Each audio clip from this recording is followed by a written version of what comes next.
ఈరోజు నువ్వు మౌనంగా ఏడుస్తున్నావా? అయితే ఈ వాక్యం నీకోసమే.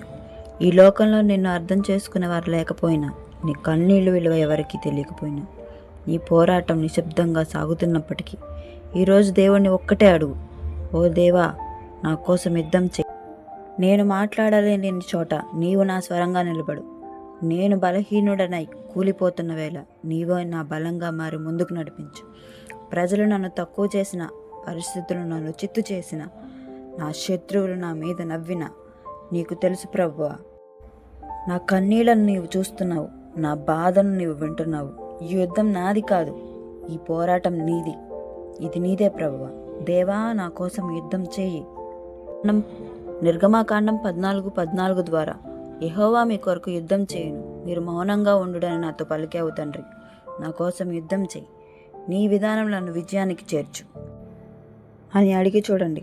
దేవుడు మీ పక్షాన నిలబడి మీ యుద్ధం ఆయన యుద్ధంగా చేస్తాడు. మీకు విజయం తప్పక చేకూరుస్తాడు. ఆమేన్. ఈ వీడియో మీకు ఎలా అనిపించిందో కామెంట్ చేయండి. నచ్చితే లైక్ చేయండి. అలాగే మన ఛానల్ని సబ్స్క్రైబ్ చేసుకోవడం మాత్రం మర్చిపోకండి.